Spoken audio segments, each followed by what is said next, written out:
Esse é um Range Rover Sport HSE SDV6 2014, tem apenas 46 mil quilômetros, um carro muito bonito, totalmente revisado, 100% aprovado em perícia cautelar e à disposição aqui no nosso showroom. Vou te mostrar todos os detalhes a partir de agora. O motor é um 3.0 turbo diesel de 292 cavalos com 61,2 kg de torque. O câmbio é um automático de 8 marchas com opções de trocas manuais e a tração é 4x4. Vamos conferir os detalhes aqui bem de pertinho para você já ir conhecendo melhor o Range Rover Sport. Aqui tem um conjunto óptico completíssimo, ele é Full LED, traz esse grande refletor aí ao centro, também luzes auxiliares de neblina e sensores de estacionamento frontais.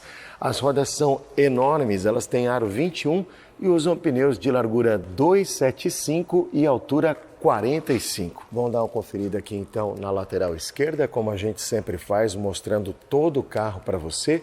Vou me aproximando aqui para a gente conhecer a parte interna. Os bancos lindíssimos, com muitos ajustes elétricos aqui, grandes abas laterais, realmente é extremamente confortável. A partir daqui, com apenas um toque no botão, você já vê aí o volante descendo aqui para a posição memorizada.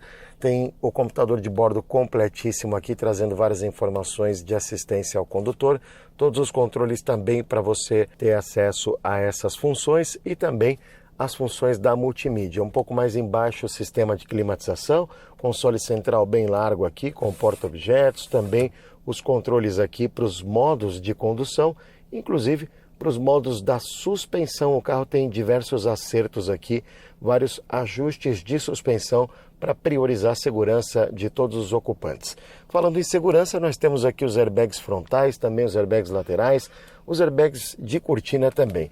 Teto solar panorâmico ocupando toda a parte superior do carro, todos os controles aqui muito fáceis e bem rápidos. Quem viaja aqui atrás tem conforto ao extremo, muito espaço também aqui entre os bancos, saída dupla de ventilação, também controles individuais da climatização. Na parte superior temos as luzes de leitura, aqui também apoio de braço com porta-copos e mais porta-objetos.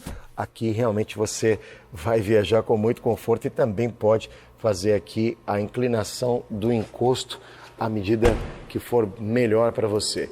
Temos aqui então uma traseira muito bonita, com vários elementos interessantes. Lá em cima um grande aerofólio trazendo brake light. Aqui embaixo temos aí duas saídas de escapamento, também sensores sonoros de estacionamento, câmera de ré.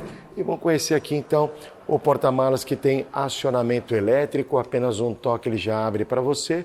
São 784 litros, tem muito espaço aqui e você ainda pode também rebater o encosto ali do banco traseiro para ganhar mais espaço ainda. Vamos trazer aqui para a lateral direita do carro, você confere também, muito bonito, o carro inteiro é impecável, baixa quilometragem, já 100% pronto à disposição aqui no nosso showroom. Conversa com a nossa equipe de vendas pelos dados de contato que estão aqui na descrição do vídeo. Agenda uma visita, vem conhecer o carro de perto e fazer um excelente negócio.